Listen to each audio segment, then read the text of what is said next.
방사선 치료는 우리 잘 모르신 분들이 많죠. 그 원리나 이런 것에 대해서 더군다나 의사 선생님들도 잘 모르신 분들이 많은데 오늘은 그 부분에 대해서 그동안 그 컴퓨터 공학이 급격히 발달함으로 인해서 거대한 전자장비를 사용하고 있는 방사선 치료에 컴퓨터가 도입됨으로 해서 지난 약 30년간 방사선 치료 기술이 엄청나게 발전을 했습니다. 그래서 지금은 거의 뭐 AI까지는 아니라 하더라도 로봇 기술로 전부 자동화되고 컴퓨터에 의해서 전부 조절이 되는 그런 치료를 하고 있기 때문에 굉장히 첨단 학문이라 할 수 있습니다. 그러면서도 의료 외적인 그런 물리학, 생물학 이런 것들이 관계하고 있기 때문에 그런 데 대한 이해를 많이 해야만 방사선 치료를 잘 할 수 있습니다. 그래서 그런 데 대한 새로운 내용을 여러분들께 오늘 소개해 드리도록 하겠습니다. 방사선 치료라는 것은 암 덩어리가 있는데 암세포를 방사선을 쪼여서 암세포를 죽이는데 수술하고 달라서 치료 끝나고 나면 정상 조직 세포가 그대로 남아 있어야 되죠. 그래서 조직 결손이 없습니다. 그런데 방사선 치료하는 그 필드 내에서는 정상 조직이 같이 들어있기, 같이 붙어 있기 때문에 정상 조직 세포가 어느 정도 손상을 받지 않을 수가 없죠. 그래서 그것이 부작용으로 나타나는 거죠. 암세포가 죽으면 암 치료가 되지만은 아울러서 정상 세포가 같이 죽어버리면 부작용으로 나타나고, 이렇게 보통 그 대부분은 잘 견디지만은 일부 조직들은 방사선에 굉장히 약한 조직이 있습니다. 이런 세포들이 방사선 손상을 받아가지고 탈모나 화상, 피부의 화상으로 나타나거나 혹은 타액선이 손상을 받아서 치료가 끝났는데 침을 못 내가지고 음식을 잘 못 먹는다든지 이런 괴로운 인생을 살게 되는 그런 부작용이 있을 수가 있습니다. 이런 심각한 그 부작용은 요즘은 거의 없으니까 여기에 대해서 설명을 안 하겠는데, 이런 그 피부 특히 화상이나 구강건조증 이런 것은 아직도 어느 정도 문제로 남아 있고, 어떻게 하면 이 부작용을 줄일 수 있느냐, 이것이 지난 몇십 년, 30년 동안 그 방사선 치료 기술을 발전시키는데 제일 키포인트, 역점을 거기다 두고 있어 왔습니다. 그래서 방사선 치료를 아주 정밀하고 잘 치료하자는 그런 기술도 발전되고, 또 방사성 동위원소를 직접 그 종양에다 찔러 넣어 가지고 하는 근접주사 치료, 그 다음에 또 완전히 다른 장비에서 나오는 다른 방사선을 써서 치료를 하자는 입자선 치료, 이런 등등 굉장히 많은 기술들이 개발이 되어 왔었죠. 근접주사 치료는 방사성 동위원소를 자궁이나 아니면 유방 아니면 이건 설암에서 혓바닥에다가 방사선 동위원소를 찔러 넣고, 심지어는 뇌 속에도 동위원소를 찔러 넣을 수 있고, 어디든지 몸속에 종양이 있는 부위만 찾아가지고 거기다가 방사선을 집중적으로 줄 수 있습니다. 이렇게 하면 바깥에서 방사선을 주는 것에 비해서 종양에만 방사선이 들어가기 때문에 정상 조직 손상을 줄이는데 큰 역할을 하는 치료 방법입니다.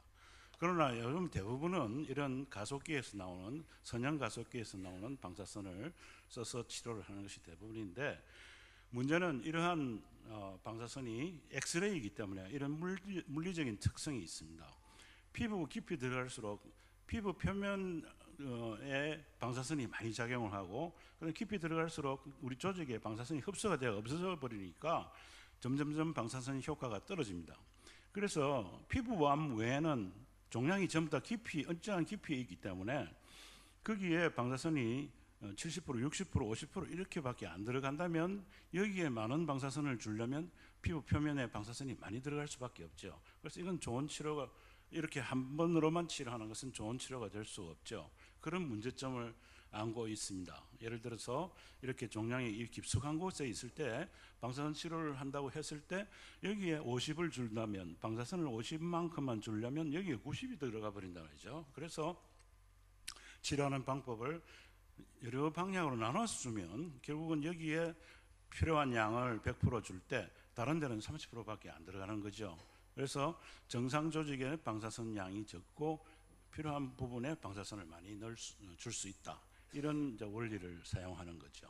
그래서 이렇게 여러 방향으로 많이 줄수록 여기에 집중하는 방사선 양은 많아지니까 좋긴 한데, 암이라는 것은 이렇게 지 마음대로 생기기 때문에 이 사이사이에 정상 조직 세포가 끼어 있죠. 이런 것들을 다 감안을 해야 되니까 이제 부작용을 줄일 수 있는 특수한 방법을 생각할 수밖에 없습니다.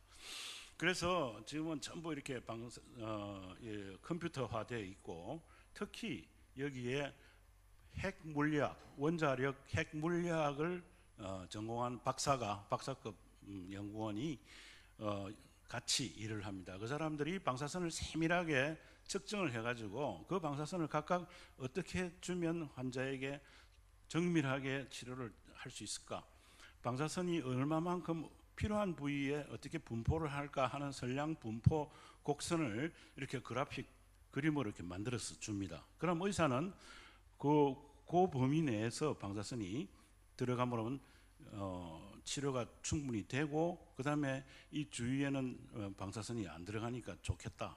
그런데 이제 이런 모델을 주면 그 다음에 의사가 보고 이쪽을 좀 줄여줬으면 좋겠다, 이쪽은 좀 넓혀줬으면 좋겠다. 이래서 서로 의논을 해가지고 딱 필요한 부위에 방사선이 집중되고 필요 없는 데는 방사선이 최소한 안 들어가도록 이렇게 하는 치료 계획을 세웁니다. 그것이 이제 전산화 방사선 치료 계획이고, 그렇게 해서 예를 들어서 이런 경우에는 인두암 있고, 그 다음에 경부 전이가 있는 부분에는 방사선을 최소한 7,000 센티그레이드를 주자. 그런데 그 다음에 여기에는 종양이 보이지는 않지만은 암세포가 숨어 있다가 나중에 재발할 가능성이 있다. 여기에도 방사선을 최소한 한 4,500은 줘야 되겠다. 그 다음에 침샘 같은 것은 피해야 되겠다. 이렇게 의사들이 이제 이야기를 하고 물리학자가 그거에 맞춰서 설계를 해서 이런 이제 도표를 그려내고, 이런 설계에 의해서 필요한 정확한 치료를 찾아내 가지고 방사선 치료를 시작하게 되는 거죠. 이제 그것뿐만 아니라 방사선이 이렇게 아까 각 방향으로 이렇게 들어간다고 그랬는데, 이 종양이 생긴 모양으로 보면 그 방사선이 이렇게 들어가는 방향, 그 방향에서 보이는 종양의 모양이 이 각 방향마다 다르겠죠. 아주 저희 마음대로 생겼기 때문에. 그래서 꼭 그것도 이제 그 방향에 맞춰서 그 방향에서 보이는 종양의 모양에 맞춰서 방사선이 분포하도록 이렇게 방사선 분포 곡선을 만들어내면 더 정상세포를 보호하는 데 도움이 되겠죠. 이것을 이제는 3차원 치료라고 합니다. 그래서 3차원 치료를 이제 그냥 3차원 치료를 할 때, 그 다음에 거기다 또 세기를 조절을 해서 하는 치료, IMRT라는 치료를 할 때, 그 다음에 또 방사선 수술이라는 방법을 할 때 점점 더 종양에만 집중하고 정상 조직을 아주 정밀하게 피할 수 있는 그런 치료 방법을, 치료 계산을 해낼 수 있고, 그런 기술을 만들어낼 수 있습니다. 거기에 크게 작용하는 것이 이제 다이업조리개 멀티립 콜리메이터라는 것인데, 이 방사선 치료기에서 이렇게 방사선이 나오는 부분에 보면 옛날에는 이렇게 사각형으로 딱 되어 있으니까 이 사각형 방사선을 받아야 됩니다. 그 사각형 방사선을 이렇게 받았을 때 이제 납을 녹여 가지고 이런 모양으로 차폐체를 만들죠. 그러면 이쪽은 방사선이 안 들어가고 이쪽은 방사선이 들어가고, 그래서 정상 조직을 보호한다. 그런데 이건 이제 옛날 아주 30년 전 방법이고, 여기서 보면 그래도 상당한 많은 양의 정상 조직이 쓸데없이 많이 포함이 될 수밖에 없습니다. 그 정밀성이 떨어지죠. 그래서 이 다이업 조리개라는 것은 그 방사선이 나오는 그 구멍 앞에 이런 얇은 납판을 이렇게 두어가지고 하나하나가 다 모터가 달려서 각각이 자유자재로 움직이고, 그 움직임을 컴퓨터가 컨트롤하면 방사선이 나가는 범위 모양을 이렇게 마음대로 만들어낼 수 있습니다. 이것은 우리 지금 온 병원에서 사용하고 있는 방사선 치료기, 선형 가속기에서 나오는 방사선 모양을 이렇게 내가 만들어 본 겁니다. 이렇게도 만들 수 있고 저렇게도 만들 수 있고, 그렇게 함으로써 정상 조직 피하는 방법을 좀 더 정밀하게 할 수 있고, 또 방사선이 이렇게 나올 때 이 콜리미터 하나하나, 조리개 하나하나가 또 움직여 가지고 방사선 치료 중에도 움직임으로 해서 더 방사선을 정밀하게 줄 수 있게 되는 거죠. 그래서 방사선이 이렇게 각 방향으로 줄 때 보면 아까 모양이 다르다 그랬는데 각각 모양뿐만 아니라 방사선이 이렇게 오면 여기는 두껍고 여기는 얇죠. 두께도 다릅니다.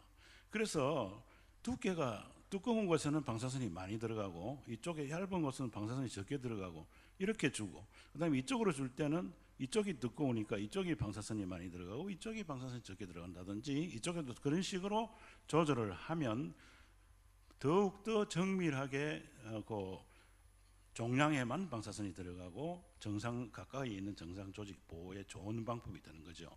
그냥 3차원 실험을 할 때는 그 모양만 맞추어서 들어가기 때문에 조금 더 많은 범위가 포함이 될 수밖에 없습니다. 그래서 실제로 각 방향으로 치료 들어갈 때 보면 이게 각 방향 들어갈 때 방사선 들어가는 모양을 찍은 것입니다. 여기 보면 가운데가 비어 있기도 하고 이쪽이 세고 이쪽이 약한 걸 알 수 있죠. 이쪽에서는 또 이게 여기만 이렇게 들어가고 방향마다 다 모양도 다르고 세기도 다르고 이렇게 들어가죠. 이것을 세기 조절 방사선 치료라고 그러고 IMRT라고 그럽니다. 그렇게 하면 일반 3차원 치료보다도 이런 데 막 방사선이 좀 더 들어가기도 하고 이러는 데 비해서 이 IMRT 방법을 쓰면 훨씬 더 정밀하게 들어가죠. 그러나 암 조직이 이렇게 주위 조직과의 관계가 정확 이렇게 뚜렷이 구분이 되고 그 다음에 모양도 아주 좋으면 치료가 쉬운데 이런 경우에는 아주 이제 문제가 복잡해지죠. 그래서 더 정밀성이 요구되는 복잡한 구조의 암 치료를 할 때는 방사선 수술이라는 방법을 쓰는데 대표적인 것이 신경외과 치료에 많이 쓰이는 감마 나이프. 이것은 코발트 방사성 동위원소를 201개를 이렇게 쭉 요 구멍이 보이죠. 여기 구멍마다 이렇게 나열을 해 놓습니다. 그래가지고 201개의 방사선이 이렇게 들어가면 여기에 방사선 집합구가 생기죠. 여기는 대량의 방사선이 들어가는 구가 형성이 되고 여기는 200분의 1만 방사선이 들어가는 거니까 정상 조직은 안 다치고 방사선이 거기에 집중됩니다. 그 구를 쭉 모아서 이런 종량을 치료를 함으로 해서 주위 정상 조직과의 경계를 아주 선명하게 구분할 수 있고, 그 다음에 그것은 이제 머리에다가 치료할 때만 쓰는 건데 이것은 이제 선형 가속기를 이렇게 로봇으로 된 로봇에다가 붙여서 이것을 방사선을 쏘는데 자유자재로 각 방향으로 움직이게 이렇게 만들어 놨으니까 아까 그것은 머리에만 쓰는데 이제는 몸 어디든지 이런 여러 방향의 방사선이 들어가서 아까처럼 한 200몇 개의 방사선을 쏘면 여기에 필요한 부위에 방사선이 집중되는 데 비해서 다른 부위는 방사선이 200분의 1밖에 안 들어가니까 정상 조직을 보호하고 그러므로 해서 좀 더 세밀하고 정밀한 방사선 치료를 할 수 있게 됩니다. 그러나 항상 그렇게 세밀하고 정밀하게 딱 좋아서 하는 것이 꼭 좋은 것만 아니고 이 주위에 혹시 가 있을지도 모르는 암세포가 옆에 있다 싶으면 이런 방법으로 해서는 안 되겠죠. 그래서 그럴 때는 일반 3차원 치료를 해서 그런 의심스러운 부위를 포함을 시켜서 할 수 있고 다른 데는 전혀 없고 요거만 하면 되겠다 하는 것이 확실하면 이런 방법을 써서 방사선 수술을 할 수가 있습니다. 또 이렇게 작은 암이 코 안에 있을 때 뭐 시신경이 지나가는데 여기는 어떻게 방사선을 어떻게 할 것이냐 이런 것들 전부 검토를 해서 치료를 할 수가 있고요. 특히 이제 뇌에서 뇌 기저부 이런 암 같은 경우에는 굉장히 이 방사선 수술 방법이 좋습니다. 뇌는 거의 다치지 않고 필요한 방사선을 치료를 할 수 있기 때문입니다. 마지막으로 다른 방사선, 이것은 우선 가속기가 다릅니다. 선형 가속기가 아니고 사이클로트론, 뭐 싱크로트론 이런 엄청나게 비싼 몇 천억씩 하는 그런 장비를 써서 양성자, 중성자, 중입자 이런 방사선을 써서 치료를 합니다. 이건 다 일일이 설명하려면 시간이 너무 많이 들기 때문에 그냥 소개만 하고 넘어가겠습니다. 그래서 이 특징은 아까하고 다르게 방사선이 처음 들어갈 때는 이렇게 작용하는 데 비해서 어느 일정한 깊이에서 방사선이 많이 작용을 합니다. 그리고 그 다음에 탁 버리듯이 더 이상 방사선이 안 들어가죠. 아까 처음에 말씀드린 엑스레이인 경우에는 처음에 방사선이 많이 작용을 하고 일정한 깊이에 들어갈수록 점점 작용을 안 한다고 그랬는데, 이것은 오히려 일정한 깊이에서 주로 많이 작용하고 그 다음에 방사선이 들어가서 딱 끊어지기 때문에 이 정상 조직 아주 심각한 그런 그 방사선에 약한 부위 그런 것을 피하는데 굉장히 도움이 되고, 이렇게 조그마한 2cm도 안 되는 눈알에 있는 그 흑색종 같은 그런 암 치료에서 이렇게 정밀하게 방사선을 줘서 치료할 수도 있고, 그 다음에 이제 전립선 암 같은 데서 직장 방광을 완전히 피하고 치료하는, 지금 양성자 치료기가 우리나라에 2대가 있는데 제일 많이 쓰이는 것이 이 전립선 치료입니다. 이렇게 해서 치료하는데 입자선을 쓰고 있는데, 여기에 또 많은 여러 가지 이론들이 있는데 그런 내용은 오늘 다 말씀은 못 드리겠습니다. 이것은 제가 원자력 병원에 있을 때 사용하던 중성자 입자선 치료기입니다. 우리 병원에 현재 가지고 있는 이런 엑스레이 치료기하고는 전혀 차원이 다르죠.